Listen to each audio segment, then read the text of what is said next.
Fuck them!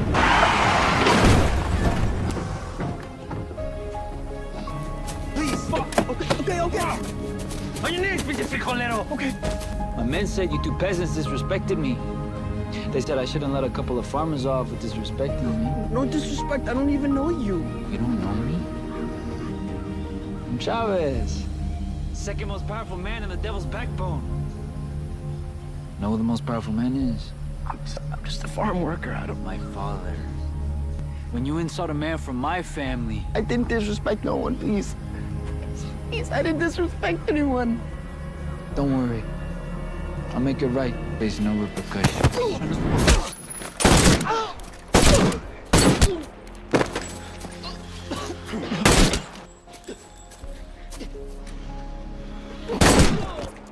The film opens with Joe, a former Special Forces soldier renowned for his exceptional hand-to-hand combat skills, who now yearns for a peaceful existence.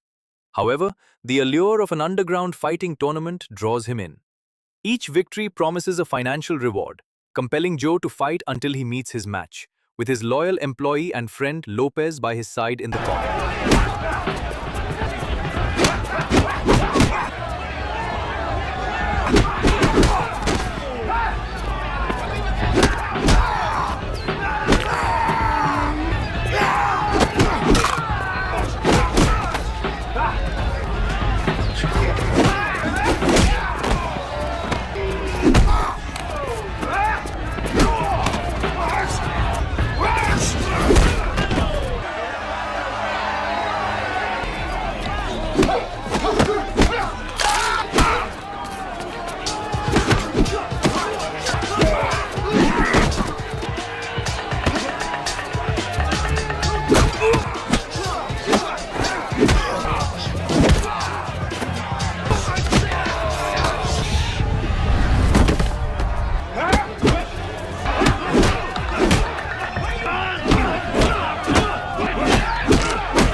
With enough winnings, Joe decides to call it a day, leaving the ring with Lopez.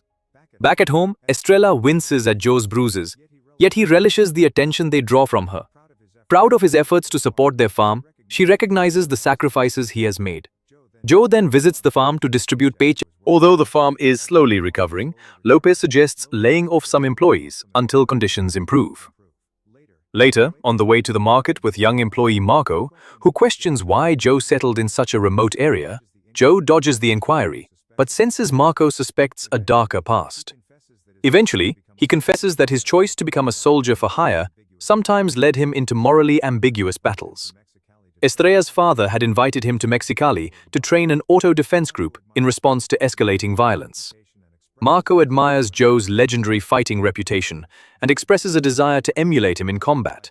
However, Joe believes there is more to life than constant fighting. As they gather vegetables from a local vendor he used to supply, promising that better days are ahead, Joe's tranquil life is abruptly shattered. On their way back to the truck with their produce, they encounter cartel gangsters demanding extortion money from a nearby woman. "We need to leave. Look down." Don't make eye contact, man." The gangsters recognize Joe from his fights. One thug, named Chavez, steps forward, sizing him up. Despite Joe's attempts to downplay his identity as merely a farmer, Chavez sees through the facade and knows he is connected to the auto defense group. Chavez shoves Joe with a force that barely registers, but his warning is clear. He has eliminated many like Joe before. When Marco instinctively tries to back away, Chavez levels his gun at him, prompting Joe to step in front of the young man. He insists he wants no trouble, has seen nothing, and simply wishes to go home. Why you think you beat us? Don't know what you're talking about. Where you think you're going, motherfucking pissant? Get in the car. Go. Get in the car. Hey. Hey, look. We got no beef with you. We saw nothing. We're leaving. Your bitch slap you around, huh?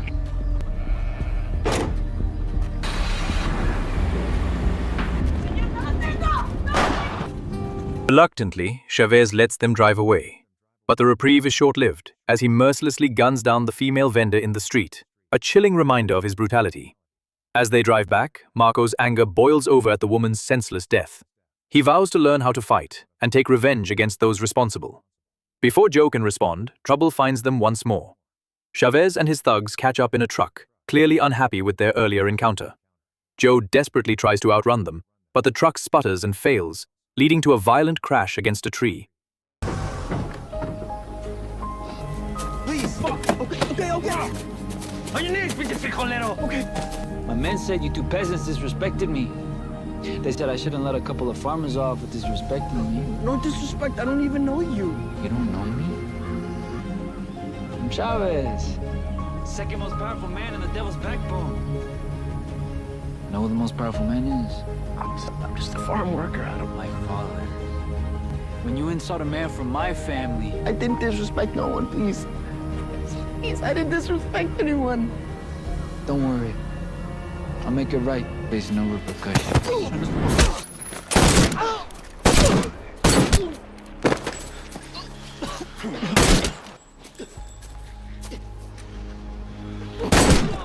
Marco, trembling and in tears, is overwhelmed by the violence he has just witnessed, yet Joe knows they cannot linger. He retrieves 2 shovels from his trunk and instructs Marco on what they must do to cover their tracks. After hastily burying the bodies in a shallow grave and setting their truck ablaze, Marco looks at Joe with newfound respect for his skills. Back at home, Joe urges Marco to remain silent about the horrific events and reassures him that everything will be fine. In the weeks that follow, life on the farm appears to return to normal as it slowly recovers. Joe resumes training despite Estrella's concerns about him returning to fighting. He believes it's better to be a warrior on a farm than a farmer caught in a war. One day at the farm, Joe encounters 2 men, Baptiste and Ruthie, who silently observes from the sidelines. Sensing something amiss, Joe feels uneasy about their presence among his fruit trees, but reluctantly agrees to give them a ride back to their vehicle. During the drive, Baptiste speaks casually about his love for farming, but Joe soon realizes that this man is no mere businessman. He is a ruthless underboss for the general, with Ruthie as his enforcer. As they part ways, a sense of foreboding washes over Joe. He races back home to warn Estrella that they need to leave immediately. Trouble from his past has resurfaced. With urgency in his voice, he urges her to gather her belongings while he attempts to call Marco, but finds himself unable to reach him. Just then, there's a knock at the door. It's Baptiste again, this time claiming to represent the Giacomo Corporation and expressing interest in purchasing a significant portion of their crop. Estrella invites Baptiste inside and offers him food. But as their conversation unfolds, it grows increasingly unsettling. He probes, revealing his knowledge of Estrella's background as the daughter of a soldier who lost his life fighting the cartels.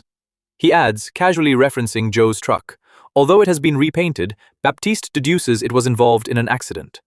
Joe attempts to brush it off as a farming mishap, but Baptiste presses on, recounting a recent discovery of a burned-out truck on a farmer's property near a shallow grave containing the son of a powerful mob boss. Throughout this tense exchange, Joe remains composed, absorbing every word Baptiste shares. When Baptiste suggests they consider his offer and leaves his contact information, Ruthie enters, locking eyes with Joe in a menacing stare. However, Baptiste urges Ruthie to leave with him. As they exit, Joe and Estrella realize they are in grave danger and decide to head straight to Marco, fearing Baptiste has already made the connection. They quickly gather their belongings and call Lopez to keep an eye on the house before heading to Marco's place. Joe instructs Estrella to keep the truck running while he heads inside, anticipating trouble might be waiting for them. As he approaches the house, he is startled by a bloodied gangster emerging from within. Instinctively, Joe dispatches him with a swift move that breaks his neck. But as he steps inside, his worst fears materialize. Marco lies lifeless in the tub, the shocking sight momentarily shattering his composure. Joe musters the strength to break the devastating news to Estrella. Aware that gangsters will soon be tracking them down, he devises a plan. He instructs Estrella to wait for him at the edge of town while he throws their pursuers off their trail, reassuring her with a promise that he will return. She reluctantly departs, and Joe steels himself before going back inside. He gazes at Marco's young body, and his grief transforms into a fierce resolve. Just then, a group of armed thugs approaches the house, wielding machetes. Joe steps out to confront them, brandishing his own blade.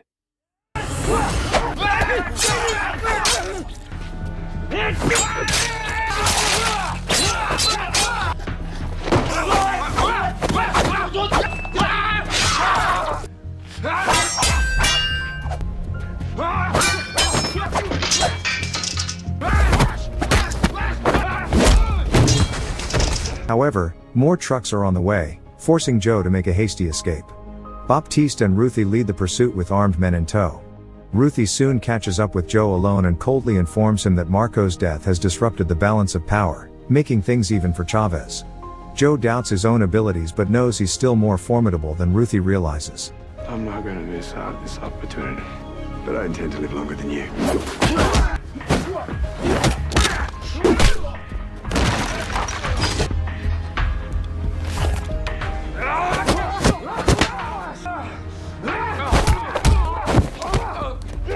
He was just a kid!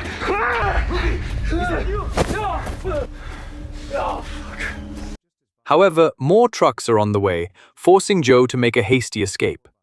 Baptiste and Ruthie lead the pursuit with armed men in tow. Ruthie soon catches up with Joe alone and coldly informs him that Marco's death has disrupted the balance of power, making things even for Chavez. Joe doubts his own abilities, but knows he's still more formidable than Ruthie realizes. I'm not going to miss out on this opportunity, but I intend to live longer than you. He was just a kid. Just as Baptiste arrives with reinforcements, Joe makes his escape, but not before Baptiste fires several shots in his direction. One bullet finds its mark. He orders a retreat, a decision Ruthie perceives as a sign of weakness. Baptiste, however, counters that Ruthie's recent defeat renders him unqualified to label anyone as weak. Joe manages to return to the truck, but he is in rough shape. The sight of him brings Estrella to tears as she pleads with him to stay awake, desperately conveying. Meanwhile, Baptiste and his men retreat to his villa, where he convenes a meeting to inform his crew that they searched for Joe and now presume him dead. But once they leave, Baptiste reveals his true intentions. He aims to conceal Joe's escape from the general and ensure Ruthie's loyalty. Days later, Joe awakens in a dilapidated shack where Estrella has been tirelessly nursing him back to health, providing him with whatever meager food she could scrounge. However, the grim news weighs heavily on them. Baptiste has seized their farm and home. While Joe suggests they head north to rebuild their lives, Estrella resolutely refuses to abandon her family's legacy to a thief. She is determined to reclaim their farm or destroy it, insisting that Joe teach her how to fight with unwavering resolve. Before long, Joe begins training Estrella in knife combat, understanding that she will face opponents much larger and stronger than herself. He emphasizes technique, and she gradually improves in both speed and skill. In moments of solitude, Joe takes time to pray, acknowledging the long absence from his faith, but seeking divine assistance to navigate their perilous situation, hoping for a future where Estrella becomes his wife. Estrella interrupts his prayer, reminding him that even though he is still injured, he is most dangerous when cornered. This sparks an idea in Joe's mind. He seeks out a local fight promoter named Sue, eager to participate in an upcoming tournament. Initially dismissive of the idea of a gringo fighting, believing it wouldn't attract spectators, Sue is intrigued when Joe promises to make it compelling. After a joke aimed at him earns laughter from Sue's right-hand man, Joe seizes the opportunity to showcase his abilities. When the man tries to force Joe out, Joe retaliates with a powerful kick that sends him sprawling. Impressed, Sue agrees to let Joe fight under one condition: he must wear a mask to blend in. At the fighting pit, with Estrella there for support, despite her worries, Joe dons his mask and reassures her that he will be fine. "You're gonna give me violence, yeah? Well, show me some violence." Ah, it's the farmer. "Show me what you got, El Don Joe." In a shocking turn of events, Baptiste kidnaps Estrella at gunpoint. The sight of Ruthie watching him sends alarm bells ringing in Joe's mind. Something is terribly wrong. Fueled by rage, Joe demolishes his opponent and charges after Estrella. Ah, keep the fucking mask on. Where are you going? Only to find she has already been taken away. Returning home defeated and consumed by guilt for allowing this to happen, he unleashes his fury by destroying everything in the room. Once he calms down, only one thought remains: vengeance. With weapons needed for his mission of retribution, Joe visits a local arms dealer. Show him the merchandise. That's a good choice, man. 9s and 45s, all right? This doesn't sound like 3,000. I'm a few hundred short. It's gonna be 3,000. For 2 guns? No, for your life. What part of my story didn't you understand? You sure you want to do this? Oh, fuck. I came here with money. Now your men are dead and I'm gonna take all your guns. For free. Take everything. Just don't fucking kill me, alright? If you come after me, I will fucking end you. Okay, alright. Send every mother you got. I gotta kill this bitch. I thought we had a deal. Arriving at the farm, where Baptiste has stationed guards throughout the area, Joe begins his assault by taking out 2 unsuspecting lookouts as he stealthily approaches from the woods. With no sign of Baptiste, he infiltrates the house and neutralizes the men stationed there. When Baptiste and Ruthie return, Joe confronts them, swiftly eliminating Baptiste's remaining henchmen and demanding Estrella's release. Baptiste reassures him that she is unharmed, but Joe is far from finished. He instructs Baptiste to contact his boss, insisting that they inform him they have captured his son's killer and to bring his men. Failure to comply will result in both their deaths. Baptiste makes the call and the general decides to come, but not without a promise of retribution against Baptiste for his betrayal. Baptiste expresses doubt that killing Joe will resolve anything, as the general would undoubtedly seek vengeance. But Joe is resolute. He is prepared to eliminate anyone who threatens him. He demands that Ruthie bring Estrella to him. Baptiste scoffs at Joe's determination, questioning why he would risk everything for a mere farm and a woman. Yet for Joe, they represent the last remnants of goodness in his life, and he is willing to fight fiercely to protect them. Suddenly, trouble brews outside as a heavily armed gang surrounds the house. Santiago, the general's counselor, steps forward to negotiate with Joe. Joe demands the return of his farm and an audience with the general to clarify the truth about his son's death. He insists that the general come inside, but Ruthie shatters this facade, warning Santiago that it's a trap. In a fit of rage, Santiago attacks Baptiste for his treachery, only for Baptiste to eliminate him with a swift stab to the neck using a broken bottle. With this act, Baptiste temporarily shifts allegiances, but warns that now they are all targets. Despite the betrayal, Joe acknowledges that Baptiste has managed the farm well, and even rid it of crop diseases. Recognizing that they need all the help they can get, Joe allows Baptiste to arm himself. Just then, the general finally arrives, calling out for Joe to surrender himself as his son's killer. In a bold move, Joe opens the door and immediately guns down the general, narrowly escaping back inside as gunfire erupts around him. In the ensuing chaos, Baptiste, Joe, and Estrella grab weapons and return fire, covering each other as they maneuver toward the back of the house. Estrella is the first to escape, taking down one assailant before dispatching another man operating a mounted machine gun in a surprising display of skill.